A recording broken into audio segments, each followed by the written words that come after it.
Assalamualaikum warahmatullahi wabarakatuh. Kembali di channel YouTube 0006 Rizky Handayani. Perkenalkan, nama saya Rizky Handayani, NIM 2014040006 dari kelas Tadris Matematika A, Fakultas Tarbiyah dan Keguruan, Universitas Islam Negeri Imam Bonjol, Padang. Pada kesempatan kali ini, saya akan membuat video pembelajaran sebagai ujian tengah semester pada mata kuliah rancangan pembelajaran matematika yang diampu oleh Ibu Nita Putri Utami, MPD. Maka, untuk kawan-kawan semuanya, untuk lebih memahami videonya, simak dan pantengin terus ya. Baiklah, pada kesempatan kali ini, materi rancangan pembelajaran matematika oleh saya dengan dosen pengampu yaitu Ibu Nita Putri Utami akan membahas materi terkait pada perangkat pembelajaran. Nah, dalam perangkat pembelajaran matematika itu ada 6 perangkat yang akan kita bahas. Yang pertama adalah kalender akademik rincian minggu efektif. Yang kedua yaitu program tahunan. Yang ketiga yaitu program semester. Dan yang keempat yaitu kriteria ketuntasan minimal atau biasa kita kenal dengan KKM. Yang kelima yaitu analisis KI dan KD. KI merupakan kompetensi inti dan KD merupakan kompetensi dasar. Dan yang terakhir atau yang keenam yaitu silabus. Nah, sekarang kita bahas satu persatu. Oke, yang pertama yaitu kalender akademik dan rincian minggu efektif. Jadi, kalender akademik itu merupakan suatu pengaturan waktu untuk kegiatan pembelajaran peserta didik selama 1 tahun ajaran, di mana dia mencakup permulaan tahun pelajaran, minggu efektif belajar, kemudian waktu pembelajaran yang efektif, serta hari libur. Kemudian selanjutnya yang kedua, kita lihat komponen apa saja yang ada dalam kalender akademik. Nah, yang pertama yaitu permulaan waktu pelajaran. Yang kedua yaitu pengaturan waktu pelajaran. Yang ketiga yaitu pengaturan waktu libur. Dan yang keempat adalah kalender pendidikan ini memiliki masa berlaku maksimal 1 tahun. Nah, maksudnya apa? Yang pertama, permulaan waktu pelajaran ini dari kalender akademik bisa kita lihat kapan sih minggu pertama untuk awal semester gitu ya. Nah, itu kan biasanya di minggu ke-2 Juli atau minggu ke-3 Juli gitu ya. Jadi setiap tahun itu akan selalu berubah sesuai dengan kalender yang sudah ditetapkan. Jadi nanti setelah kita tahu kapan waktu pembelajaran dimulai, maka akan diatur waktu belajarnya, kapan saja yang seharusnya libur, kapan yang efektif untuk belajar, kapan ujian tengah, kapan UAS gitu ya. Kemudian untuk pengaturan waktu libur itu seperti awal semester, akhir semester, kapan dimulai gitu. Kemudian kalender pendidikan ini memiliki masa berlaku selama 1 tahun, itu maksimal ya. Jadi setiap tahun, setiap berganti periode gitu, itu kalender akademik akan selalu berubah. Nah, kita lanjutkan yaitu alokasi waktu dalam kalender akademik. Nah, perlu kita perhatikan bahwasanya ada minggu efektif belajar, kemudian jeda tengah semester, jeda antar semester, kemudian libur akhir tahun pelajaran, alokasi waktunya kapan, kemudian hari libur keagamaan apa saja, hari libur umum atau nasional, dan hari libur khusus gitu ya, serta kegiatan khusus sekolah atau madrasah. Nah, sekarang kita lihat contoh kalender akademik. Sekarang teman-teman perhatikan ya, di sini ada kalender akademik pada Sekolah Madrasah Aliyah Negeri 2 Kota Padang. Jadi ini adalah kalender pendidikan yang terbaru ya, tahun ajaran 2022-2023. Di sini dimulai dari Juli dan diakhiri dengan Juni gitu ya. Jadi tidak sama dengan kalender Masehi yang dimulai dari Januari sampai Desember gitu ya. Jadi ini berbeda. Semester awal atau semester ganjil itu dimulai dari Juli sampai dengan Desember, dan semester genap itu dimulai dari Januari sampai dengan Juni gitu ya. Nah, di sini kawan-kawan perhatikan ada banyak bentuk ya, bentuk variannya. Ada yang berwarna merah, kuning, hijau, ungu, bata, orange gitu ya. Ini memiliki beberapa makna dan beberapa arti gitu ya. Kenapa? Sekarang kita lihat yang warna merah. Yang warna merah itu artinya apa? Libur semester. Artinya ini merupakan hari libur gitu. Kemudian nanti ada yang silang gitu. Itu menentukan hari pertama semester.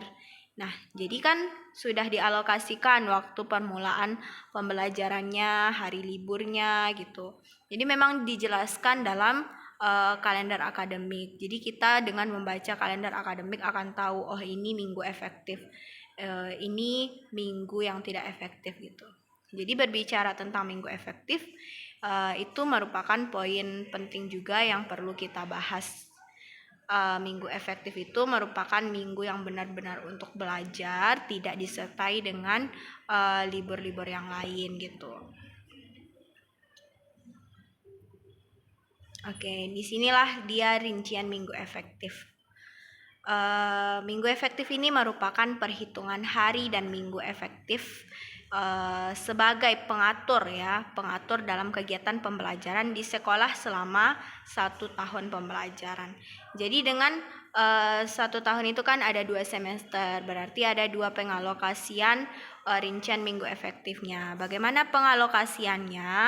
Nanti dalam 1 minggu efektif itu akan dilihat apakah ini minggu efektif atau enggak gitu. Jadi kuncinya 1 minggu kan ada 7 hari gitu. Jadi jika dalam 1 minggu itu ada waktu libur selama 4 hari, 7 hari, setengahnya berarti 3 hari lebih gitu ya. Jadi jika lebih banyak waktu liburnya berarti itu tidak minggu efektif gitu. Jadi memang dalam 1 minggu itu harus benar-benar kita alokasikan apakah ini efektif atau enggak, karena nanti dengan pengalokasian ini akan berpengaruh pada penyusunan program tahunan, program semester, dan beberapa perangkat pembelajaran lainnya. Baiklah, untuk selanjutnya kita masuk pada pembahasan komponen-komponen dalam menyusun rincian minggu efektif. Nah, yang pertama itu ada identitas mata pelajaran. Identitas ini meliput pada satuan pendidikannya. Nah, jenjang apa gitu ya. Kemudian mata pelajaran, kelas ataupun semester, serta tahun pelajaran. Ya, ini merupakan poin penting yang harus ada dalam sebuah identitas mata pelajaran. Nah, yang kedua yaitu ada perhitungan alokasi waktu. Jadi dalam pengalokasian waktu ini harus jelas ya. Setelah kita lihat tadi kalender pendidikan atau kalender akademiknya, jadi harus sudah terpapar dalam 1 semester itu jumlah bulan berapa gitu ya, jumlah minggu dalam setiap bulan itu berapa. Nah, dalam setiap bulan udah jelas jumlah minggunya berapa, jadi nanti didapatkanlah jumlah minggu tiap semester. Kemudian ada lagi jumlah minggu efektif ya, jadi berapa minggu dalam 1 semester itu tidak semuanya efektif dalam pembelajaran. Nah, itu harus dialokasikan ya. Nanti setelah dirinci minggu efektif didapatkanlah jam pelajaran yang efektif dalam setiap minggunya. Serta ada lagi setiap minggu itu jam pelajarannya berapa, dan itu ketika dalam 1 semester bisa kita alokasikan untuk menentukan program tahunan sebagai sebuah perangkat pembelajaran. Nah, yang ketiga yaitu ada namanya distribusi alokasi waktu. Oke, kemudian selanjutnya kita lihat contoh dari rincian minggu efektif. Setelah kita lihat tadi kalender akademik gitu ya, kan udah jelas tuh semester ganjil dimulai dari Juli sampai dengan Desember, ataupun semester genap dari Januari sampai Juni. Maka kita lihat satu bulan itu berapa minggu gitu, ada yang 4, ada yang 5. Nah, untuk penentuan dari minggu efektifnya ini, kita lihat dalam satu minggu itu ada 7 hari gitu ya. Nah, jika dalam satu minggu itu ada 4 hari libur, maka sudah tidak menjadi minggu efektif gitu ya. Jadi pengalokasiannya seperti itu. Nah, sekarang kita lihat untuk menentukan rincian minggu efektif. Terdapat identitas gitu ya, identitas sebuah perangkat pembelajaran. Ada nama sekolah, mata pelajaran, kelas atau semesternya, dan juga tahun pelajaran. Ya, jadi sekarang kita lihat perhitungan minggu efektifnya. Untuk sampel kita ambil yaitu untuk semester 1. Nah, semester 1 itu terdiri dari Juli sampai dengan Desember ya. Juli itu berapa semester? Juli itu berapa minggu? Nah, ada 4 minggu ya. Nah, di sini ada 2 minggu efektif, ada 2 minggu tidak efektif ya. Untuk yang tidak efektif ini kita buatkan dalam tabelnya itu keterangan. Keterangan ngapain sih ini minggunya nggak efektif gitu ya. Jadi ternyata 2 minggu ini ada libur semester 2 dan mat sama gitu. Jadi harus jelas ya. Begitu juga dengan Agustus. Agustus itu 5 minggu full ya. Jadi tidak ada yang tidak efektif. Semua efektif melakukan sebuah pembelajaran. Sehingga untuk keterangannya tidak perlu kita lampirkan dan bisa kita kasih strip ya. Itu dia. Sampai dengan Oktober, November, dan Desember. Jadi nanti dalam satu semester itu jelas ya jumlah minggunya. Di sini ada 26 minggu gitu ya. Yang efektifnya ada 17 minggu dan 9 minggu lagi tidak efektif. Jadi untuk yang tidak efektif itu harus jelas ya kenapa keterangannya libur semester, UTS, UAS gitu. Itu harus jelas. Nanti setelah kita tentukan jumlah minggu yang efektifnya, didapatkanlah sebuah jam pelajaran. Nah, jam pelajaran ini jangan dibuatkan pel itu nggak boleh, atau jampel nggak boleh. Jadi harus jam pelajaran atau JP kalau mau disingkat ya. Jadi untuk tingkat SMP atau MTS itu biasanya satu minggu itu ada 5 jam pelajaran. Sedangkan untuk SMA itu ada 4 jam pelajaran. Kenapa? Karena di SMA itu kan ada matematika wajib, ada matematika peminatan gitu. Jadi harus ada dan ini tergantung pada sekolah atau satuan pendidikan. Baiklah, kita lanjutkan pada materi yang kedua yaitu program tahunan. Nah, apa itu program tahunan? Program tahunan ini merupakan suatu program umum pada setiap mata pelajaran untuk setiap kelas. Nah, isinya itu adalah tentang garis besar apa saja yang hendak dicapai dalam satu tahun ya, dan apa saja yang harus dikembangkan oleh guru mata pelajaran yang bersangkutan. Nah, jadi selanjutnya ada beberapa langkah yang bisa kita lakukan untuk mengembangkan program tahunan ini. Yang pertama yaitu kita harus telaah kalender pendidikan. Tadi kan udah kita lihat kalender pendidikannya apa, kemudian kita lihat hari-hari libur gitu kan. Itu artinya kita menentukan minggu-minggu mana saja yang efektif untuk pembelajaran. Kemudian selanjutnya kita lihat jumlah minggu efektifnya berapa. Kemudian kita hitung gitu ya, kita alokasikan. Dan kita lanjutkan adalah mendistribusikan pengalokasian waktunya. Jadi nanti setelah kita tahu hari libur kapan, minggu efektif berapa minggu gitu ya. Jadi bisa kita distribusikan pengalokasian waktunya ke dalam sebuah program tahunan. Nah, selanjutnya yaitu apa saja komponen dalam menyusun program tahunan. Nah, yang pertama adalah identitas. Apa saja identitasnya? Identitas yaitu ada mata pelajaran apa saja, kemudian kelasnya, kelas berapa, dan tahun pelajarannya. Ya, itu yang paling penting, identitas. Nah, selanjutnya yang kedua adalah format isiannya. Nanti di bawah identitas itu ada kompetensi inti ya. Jadi kompetensi inti ini ada 4. KI 1, KI 2, KI 3, KI 4 gitu ya. Jadi KI 1 itu membahas tentang agama ya, bagaimana agama kita. Agama yang harus diterapkan dalam diri peserta didik. Kemudian yang kedua KI 2 adalah membahas tentang sosial. Kemudian yang ketiga yaitu KI 3 pengetahuan ya. Dan KI 4 yaitu keterampilan. Ya, jadi praktik lah lebih tepatnya dalam KI 4 ini. Nah, nanti di bawahnya barulah program tahunan ini ada format isiannya. Apa saja itu? Yang pertama yaitu ada format semester. Semester berapa? Ini ganjil, ini genap gitu ya. Boleh 1, 2 boleh. Kompetensi dasar.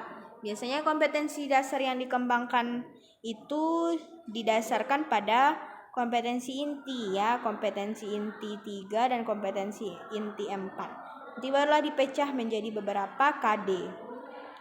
Kemudian yang selanjutnya adalah materi pokok. Kemudian pengalokasian waktu. Nah, selanjutnya kita lanjutkan apa saja hal yang harus kita perhatikan dalam menyusun perencanaan program tahunan. Ya, yang pertama itu adalah kurikulum. Kurikulum apa yang akan kita pakai?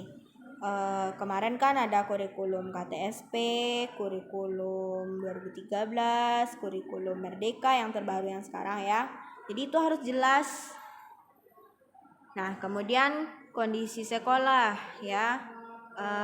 Dan selanjutnya yaitu bagaimana kemampuan perkembangan siswa, dan yang terakhir adalah keadaan gurunya. Jadi ini merupakan 4 poin penting yang harus diperhatikan dalam perencanaan program tahunan. Sekarang kita lanjutkan bagaimana bentuk atau contoh dari program tahunan. Oke, ini dia. Judulnya program tahunan, ada identitasnya. Ya, mulai dari satuan pendidikan, mata pelajaran, kelas 1 semester, tahun pelajaran gitu. Nah, di bawahnya ada KI. KI inilah yang dimaksud tadi. Ada agama, sosial, pengetahuan, keterampilan. Nah, di bawahnya itu ada format isiannya ya. Ada semester berapa. Di sini ada 1 ya, Romawi, kemudian KD-nya dipecah dari KD 3.1 dan KD 4.1. Itu terdiri dari beberapa KD, ada 3.2, 4.2 gitu. Nah, materi pokoknya apa aja? Nah, itu dia, karena ini kelas 11 SMA ya, kelas 11 MAN, berarti materi pokoknya tentang induksi matematika, yang mana pengalokasian waktu ini dipelajari selama 10 JP atau 10 jam pelajaran. Nah, jangan lupa juga untuk mengalokasikan PH. PH ini merupakan penilaian harian serta remedi dan pengayaan gitu ya. Jadi nanti memang dialokasikan ini adalah 2 jam. Kemudian kita lanjutkan pada pembahasan berikutnya, yaitu program semester. Oke, program semester ini merupakan suatu program yang berisi garis besar mengenai hal yang hendak kita laksanakan dan hendak kita capai dalam 1 semester. Ya, jadi program semester ini merupakan suatu penjabaran dari program tahunan. Nah, teman-teman perlu tahu apa saja komponen yang harus kita capai untuk menyusun program semester. Yang pertama adalah identitas. Identitas ini sama ya, jadi harus ada satuan pendidikannya, mata pelajarannya, kelas semesternya, dan juga tahun pelajaran. Kemudian yang kedua yaitu format isiannya. Ini lebih rinci ya dari yang program tahunan tadi, ada KD, indikator, materi pokok, alokasi waktu, bulan yang harus dirinci per minggu ya. Jadi harus jelas. Per minggu itu kita belajar apa ya, itu harus jelas dalam program semester. Biasanya orang disingkatnya menjadi prosem gitu ya. Nah, sekarang kita lihat langkah-langkah apa saja yang dilakukan untuk menyusun program semester. Yang pertama, yaitu memasukkan KD. Jadi, dalam memasukkan KD itu harus jelas topiknya, subtopiknya, bahasan yang harus ada dalam program semester tersebut. Kemudian yang kedua, yaitu menentukan jumlah jam, ya. Berapa jam nih dalam satu KD? Ya, jadi harus jelas sehingga pada setiap kolom minggunya itu ada nampak pengalokasian jumlah tatap muka per minggu dalam mata pelajaran tersebut. Yang ketiga yaitu mengalokasikan waktu. Jadi untuk pengalokasian waktu ini harus sesuai dengan kebutuhan bahasan topik dan subtopik pada kolom minggu dan bulan. Misalnya materinya ini mudah, gak mungkin kan dibuat 4 JP. Terus materinya susah dan banyak, gak mungkin kan dibuat 2 JP. Jadi harus jelas ya pengalokasian waktunya itu disesuaikan dengan kebutuhan bahasan topik. Kemudian yang keempat yaitu ada namanya membuat catatan. Nah, catatan ini adalah keterangan untuk bagian yang membutuhkan penjelasan aja. Jadi kalau nggak perlu ya nggak apa-apa gitu ya. Oke, selanjutnya kita lanjutkan. Ini ada contoh ya, contoh dari program semester. Nah, program semester itu ada identitasnya, KI-nya. KI ini sama ya, jadi KI 1, 2, 3, 4 sama. Nah, ini dia rinciannya harus jelas ya, KD berapa. Sekarang kita ambil KD 3.1. KD 3.1 itu terdiri dari 4 indikator. Nah, indikator ini bisa kita acukan sesuai dengan taksonomi Bloom ya. Ada C1, C2 gitu, C3, C4 dan seterusnya gitu ya. Jadi itu disesuaikan dengan kemudahannya apa yang harus dicapai. Misalnya menyusun itu C1 atau menjelaskan itu C2 gitu ya. Nah,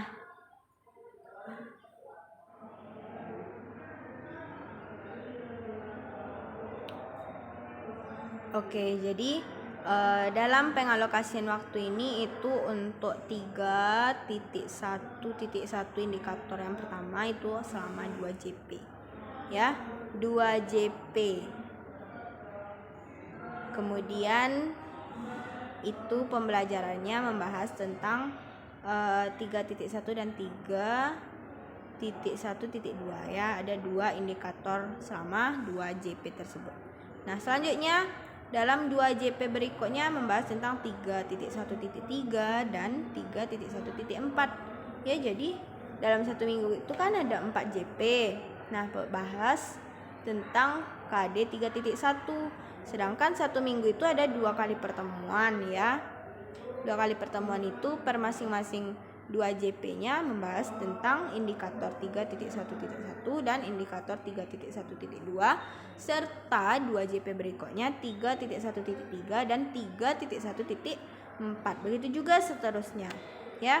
Itu kita bahas di minggu ketiga Juli. Selanjutnya yang ke bawah itu ada KD 4.1 dengan indikator yang dirinci gitu ya kawan-kawan.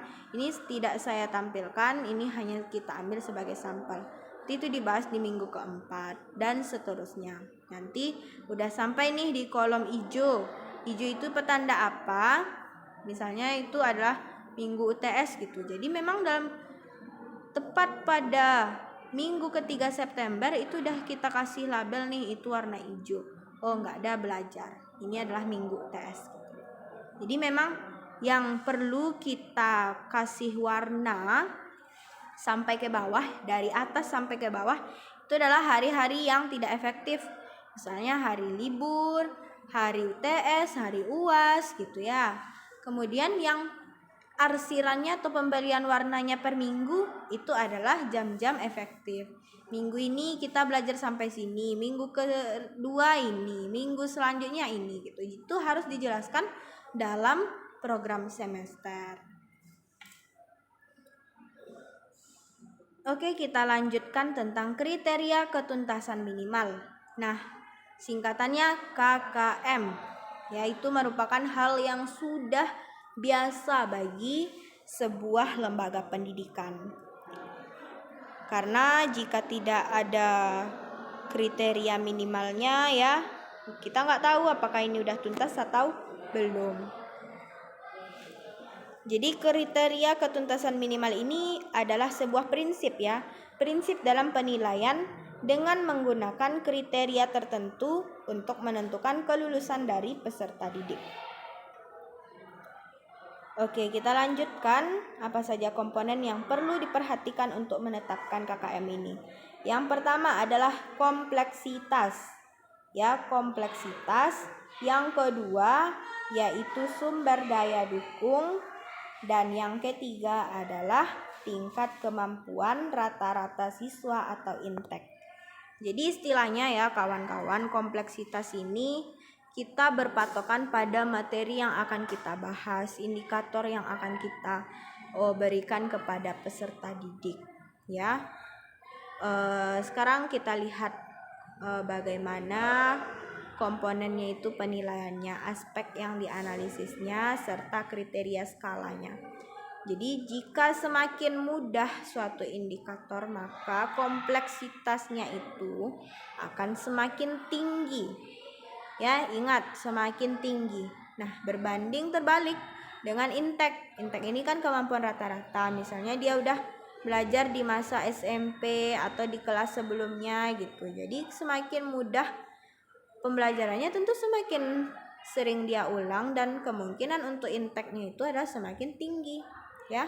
Jadi daya dukung ini kita lihat dari segi fasilitasnya, media yang harus dipakai dalam pembelajaran di indikator itu.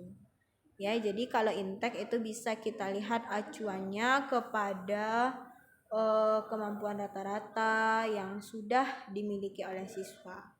Nah, kompleksitas itu jika dia semakin mudah materi, kompleksitas semakin tinggi, dan jika materi semakin sulit, ya semakin kompleks lah istilahnya, maka kompleksitasnya adalah semakin rendah.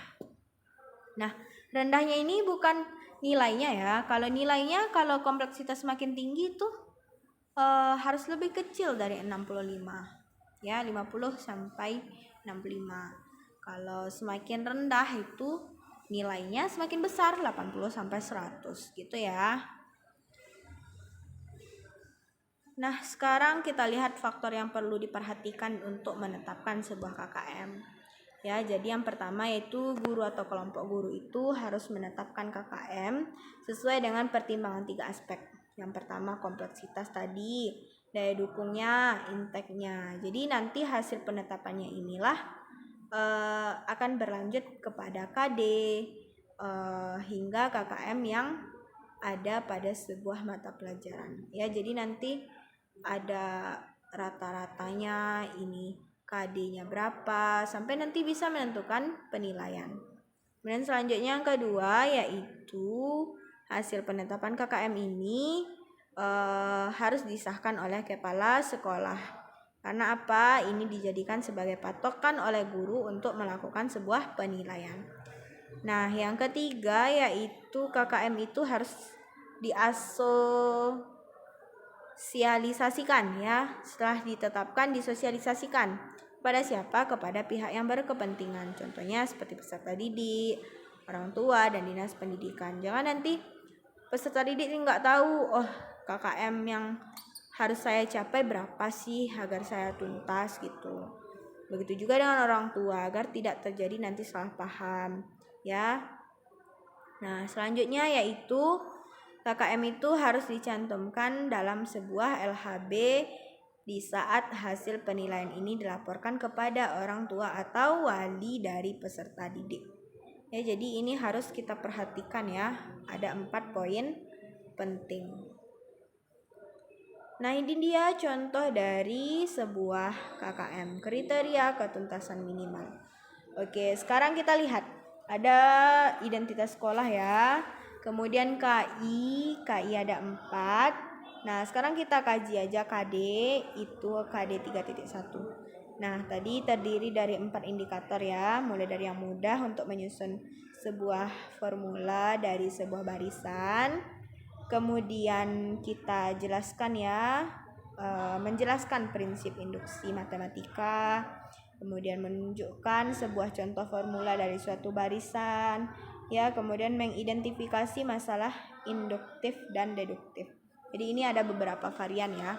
Kita lihat ada 4 indikator. Nah, ini merupakan dalam sebuah materi pokok induksi matematika dalam pembelajaran kelas 11 di matematika wajib. Ya.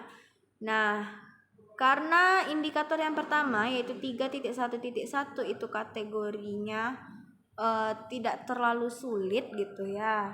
Jadi otomatis kita tetapkan kompleksitasnya 75.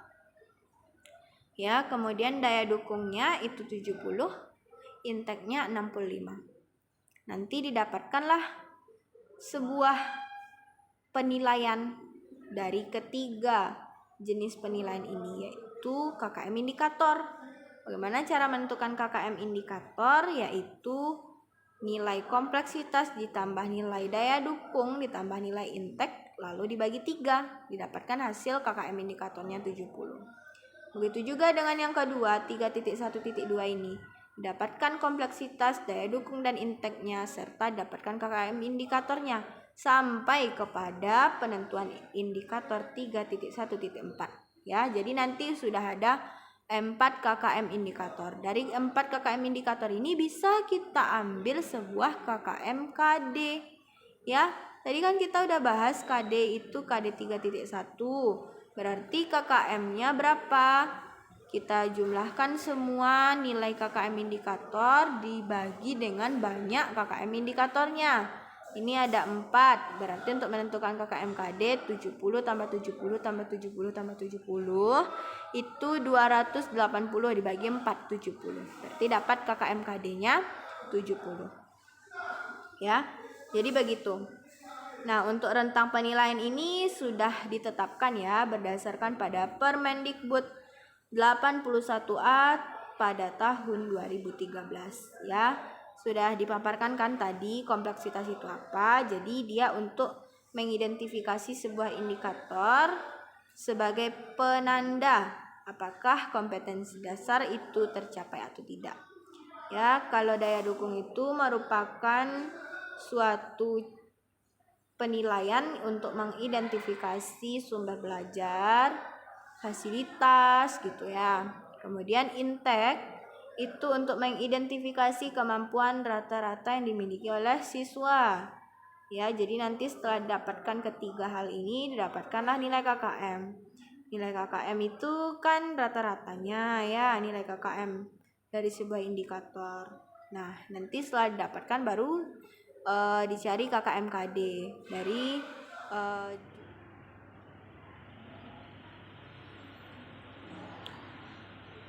kemudian kita lanjutkan pada materi yang kelima yaitu analisis KI dan KD.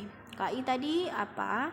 Kompetensi inti ada 4 jenis, agama sosial, pengetahuan dan keterampilan.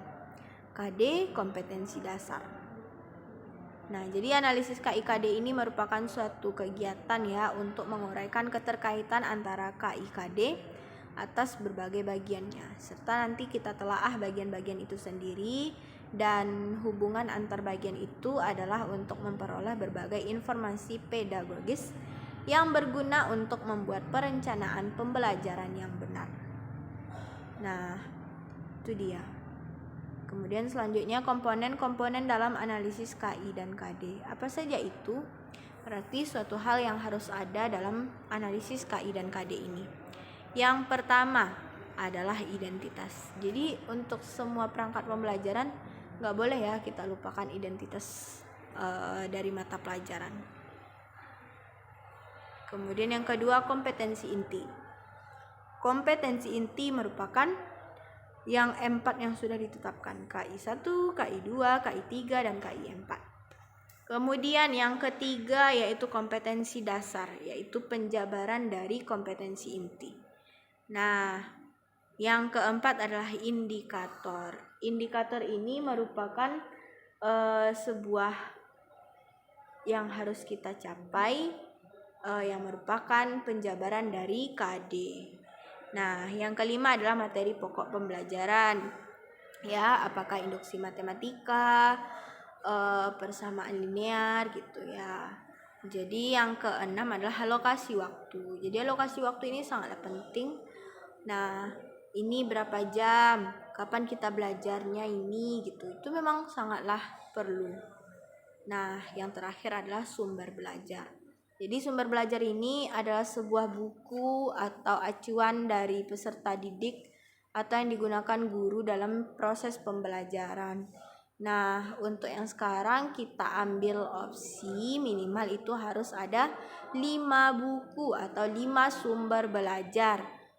Ya, karena semakin banyak sumber tentu semakin banyak acuan kita ya. Jadi nggak ada istilahnya kita kekurangan bahan bacaan. Oke, kita lanjutkan yaitu pada langkah-langkah ya. Langkah-langkah apa yang harus kita lakukan atau dapat kita gunakan untuk melakukan analisis dari KIKD ini. Nah, yang pertama yaitu membaca substansi standar kompetensi lulusan pada tahun 2013. Nanti setelah kita baca dan kita komparasikan, lalu kita komparasikan dengan SKL pada tahun 2006 atau dikenal dengan Permendikmas tahun 2006. Kemudian yang ketiga yaitu kita baca SKL dan KI pada mata pelajaran tersebut. Ya, jadi yang keempat kita susun KD yang sesuai dengan acuan di KI. Yang kelima yaitu kita menjabarkan lingkup materi berdasarkan pada kompetensi dasar. Yang keenam yaitu kita tuliskan aktivitas apa saja yang dilakukan oleh siswa selama pembelajaran untuk mencapai sebuah kompetensi yang disesuaikan dengan acuan pada silabus ya. Silabus nanti kita belajar setelah ini. Kemudian yang ketujuh yaitu kita tentukan teknik dan instrumen penilaiannya. Ini juga harus mengacu pada silabus. Kemudian yang kedelapan kita lakukan hingga seluruh KI dan KD pada mata pelajaran ini terakomodasi. Ya, dan yang kesembilan adalah kita lakukan diskusi atau memadukan hasil dari analisis dengan kawan seprofesi kita sehingga nanti kita menghasilkan kesepakatan bersama ya. Jangan nanti saya udah buat nih KIKD-nya saya analisis gitu. Kawan beda lagi gitu. Jadi mana yang akan kita jadikan acuan gitu ya. Jadi nanti kita berdiskusi dan kita padukan hasil analisis kita ini dengan teman yang seprofesi dengan kita. Nanti insya Allah kan kita akan menjadi guru. Jadi teman guru kita lah tempat kita berdiskusi. Ya, itu dia langkah-langkah yang harus kita gunakan untuk melakukan analisis KI dan KD. Kemudian kita lanjutkan apa saja contoh dari format KI dan KD ini. Yang pertama, tidak lupa ya kepada identitas. Ya, apapun itu perangkat pembelajarannya, identitas ini sangatlah penting. Ya. Lalu dilanjutkan dengan KI atau kompetensi inti. Ya, dijabarkan KI 1 dan KI 2-nya. KI 1 agama, KI 2 adalah sosial. KI 3 apa? Tentang pengetahuan. Jadi dari KI 3 yang pengetahuan inilah didapatkan KD. KD 3.1, KD 3.2, sampai KD berapa yang harus kita capai selama 1 semester dan 1 tahun itu. Nanti dari KD 3.1 barulah disusun beberapa indikator, minimal 4 indikator ya. Tadi sumber belajar itu minimal 5 kita tetapkan. Sekarang indikator minimal ada 4 kita tetapkan ya. Kemudian jelas juga materi pokoknya apa dari indikator itu serta pengalokasian waktunya. Jadi selama belajar ini berapa JP atau berapa jam pelajaran harus jelas ya, termasuk juga pada sumber belajarnya. Nah, ini yang paling penting. Sumber belajar itu ada buku matematika apa saja. Walaupun isinya sama, tapi kita ambil 5. Karena kan biasanya soal minimal itu beda ya tiap buku.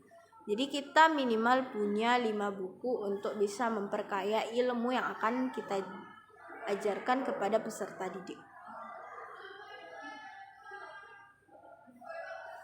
Nah, itu dia. Kita lanjutkan pada materi yang keenam adalah silabus. Oke, silabus itu merupakan suatu perangkat rencana atau pengaturan dalam pelaksanaan pembelajaran serta penilaian yang disusun secara sistematis yang memuat komponen-komponen yang saling berkaitan untuk kemudian mencapai penguasaan kompetensi dasar. Ya, jadi silabus itu merupakan sebuah aturan untuk pelaksanaan pembelajarannya. Ya, jadi harus tersusun secara sistematis ya atau terurut. Serta termuat juga di situ komponen yang penting atau saling berkaitan untuk mencapai sebuah kompetensi dasar. Nah, sekarang kita lihat komponen untuk menyusun sebuah silabus ini. Apa saja itu komponennya? Yang pertama adalah identitas. Tidak lupa ya identitas. Kemudian ada KI, KD, ada indikator, ada materi pokok, ada nilai karakter, ya, ada kegiatan pembelajaran. Pembelajarannya itu dimulai dari pembukaan, kegiatan inti sampai penutup. Nanti ada penilaian, alokasi waktu, dan juga sumber belajar. Nah, di sini ada beberapa faktor yang harus kita perhatikan untuk menyusun sebuah silabus. Yang pertama itu harus kerelevansiannya, kefleksibilitasnya, kontinunya, efektivitas, efisiensi, harus konsisten, memiliki data yang memadai dan bersifat menyeluruh. Jadi ada 8 faktor yang harus kita perhatikan untuk menyusun sebuah silabus. Ini adalah hal penting ya. Tidak boleh kita skip atau tidak boleh kita tinggalkan. Nah, selanjutnya ini dia contoh dari sebuah silabus. Ya, silabus ini adalah lebih rinci gitu ya. Jadi dalam silabus itu ada identitas berupa satuan pendidikan, mata pelajaran, kelas atau semester, tahun pelajarannya gitu ya. Di sini juga harus ada mencakup KI.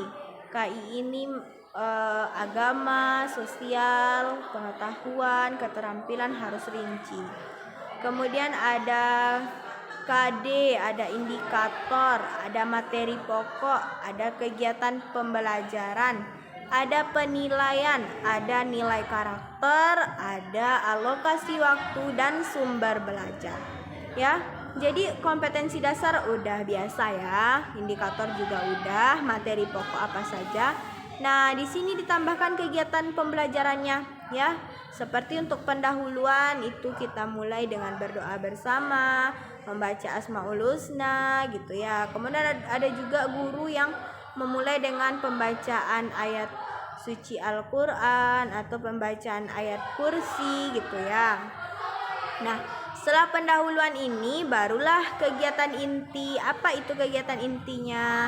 Yaitu kegiatan untuk mencapai sebuah indikator ya.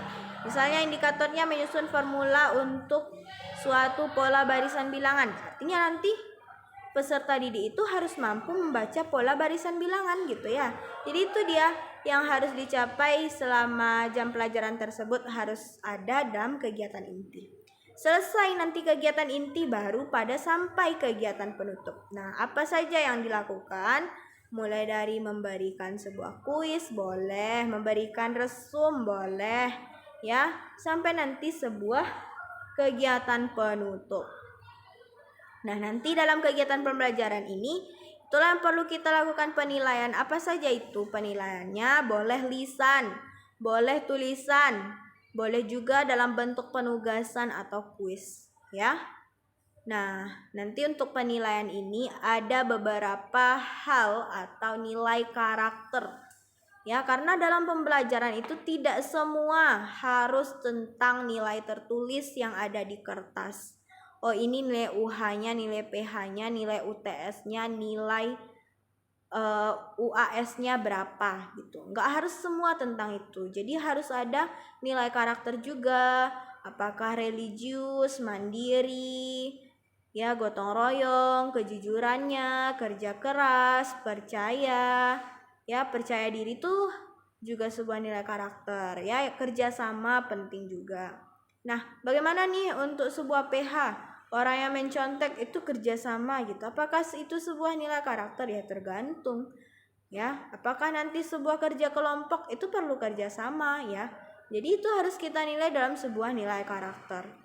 Nah, dilanjutkan pada alokasi waktu. Alokasi waktu itu udah biasa ya.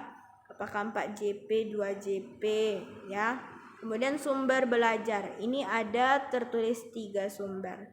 Nah, ini karena kita ambil hanya sampel ya. Jadi minimal itu sumber belajar ada 5 sumber buku. Ya, kawan-kawan. Nah, demikianlah tentang format silabus. Ya, jadi sudah ada 6 perangkat pembelajaran yang sudah kita pelajari pada video pembelajaran ini. Nah, demikianlah presentasi saya, video pembelajaran saya. Saya ucapkan terima kasih untuk kawan-kawan yang sudah menyimak video ini dengan baik. Dan mohon maaf atas segala kesalahan, baik itu kesalahan kata dan yang sudah tidak saya sengaja. Mudah-mudahan video ini bisa bermanfaat bagi kita semua, terutama saya pribadi. Assalamualaikum warahmatullahi wabarakatuh.